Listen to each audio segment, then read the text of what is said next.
Salut tout le monde, j'espère que vous allez bien. En ce qui me concerne, ça va plutôt pas mal.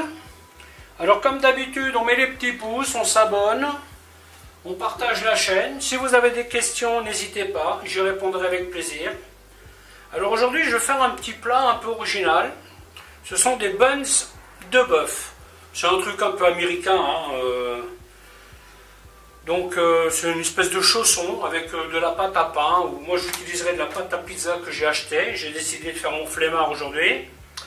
Donc pour faire cette recette, il vous faut du bœuf, de l'échalote, de la cébette, du persil, de l'ail, de la pâte à pizza, du cheddar que j'ai au frigo, et en épices, je vais y mettre du curry, du paprika, du piment de Cayenne, du poivre, de l'herbe de Provence.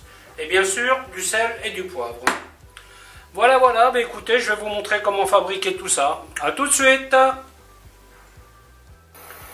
Donc voilà, la première des opérations, comme d'habitude. On chauffe l'huile. Et on va faire griller la viande.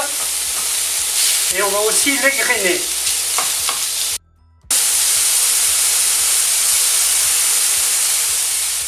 C'est une recette où normalement je mettrais du maïs. Malheureusement, ce matin, j'ai oublié d'en acheter. Je suis parti pour chercher deux trucs. J'ai ramené plein de trucs. Mais un des deux trucs que je voulais, je l'ai oublié. C'est classique. Comme quoi faire des listes, c'est une bonne idée. Là on insiste bien,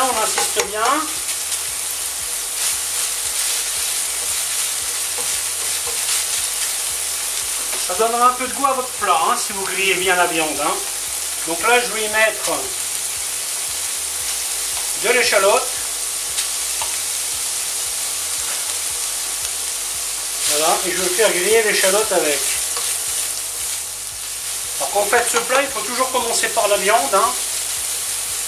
Parce que, avant de faire la suite, il faut la refroidir. Donc là, je vais mettre les épices. Curry, paprika, piment de Cayenne, poivre, herbe de Provence. Épices que nous allons griller avec le reste. Ensuite, je lui rajoute le poivron. Bon, ça c'est du poivron frais que j'ai congelé moi-même. J'ai trop de poivron salé. Je n'ai pas réussi à le manger. Et ensuite les tomates.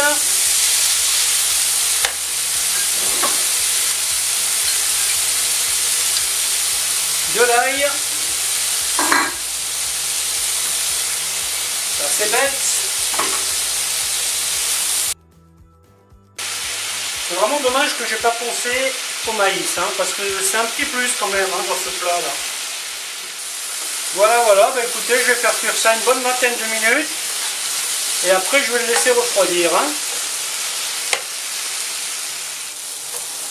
Voilà, vous voyez, donc là j'ai bien fait sécher le tout.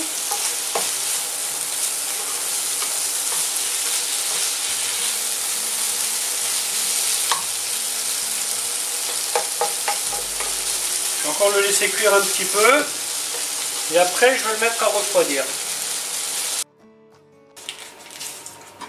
Là j'ai découpé de façon homogène quand même.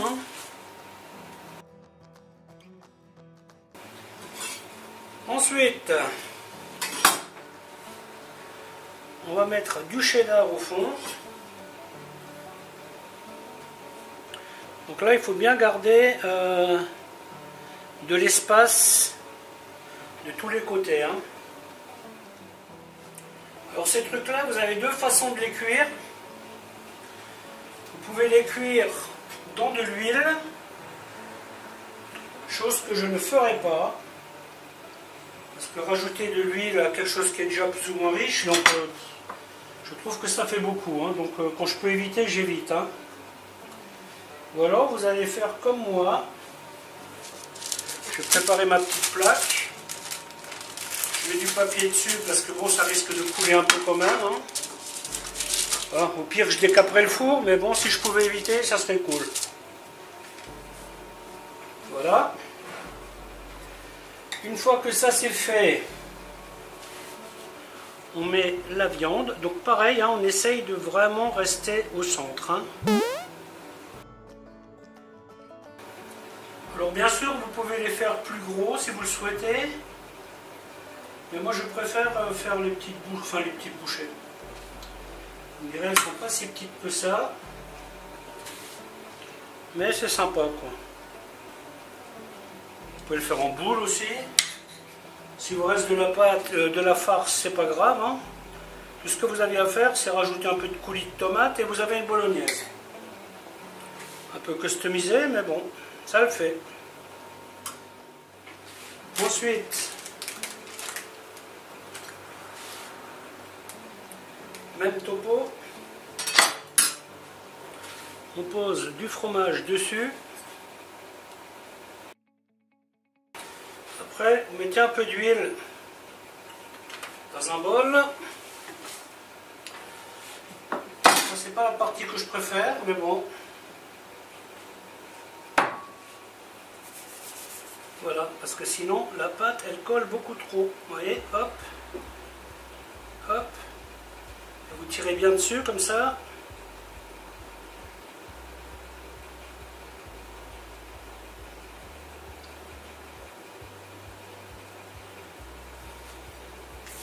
Toujours mettre de l'huile, hein.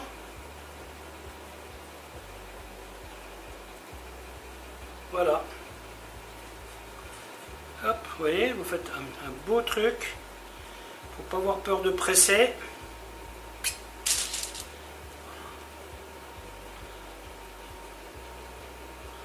Voilà, et ensuite, on pose sur la plaque.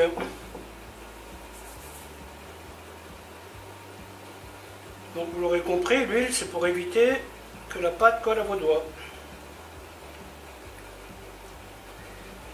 Alors n'hésitez pas à tirer un peu dessus, surtout quand vous avez une pâte comme celle-ci qui est un peu épaisse. Hein.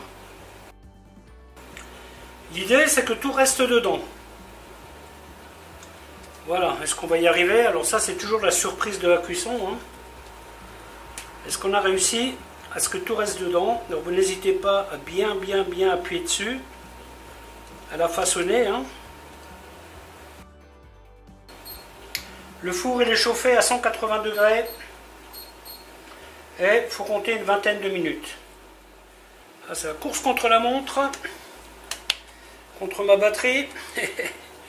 Normalement, il me reste quelques minutes. Voilà. De toute façon, elle prévient. Il faut juste surveiller. Il m'est arrivé une fois au début de ne pas faire gaffe. Bon, ça c'était avant d'avoir eu la leçon, hein, parce que vous savez, dans la vie, parfois on a des leçons qui n'arrivent qu'une fois. Hein. Et ben, j'avais pas remarqué que ma batterie a rendu l'âme. Et du coup, ben, j'ai tourné, pour au final quasiment ne pas avoir de prise de vue. Voilà, hop, vous voyez. Tac. Ensuite, comme je vais les faire au four, je vais mettre de la dorure. Voilà. Et ensuite, petite touche personnelle, graines de sésame. J'essaie de ne pas en mettre partout.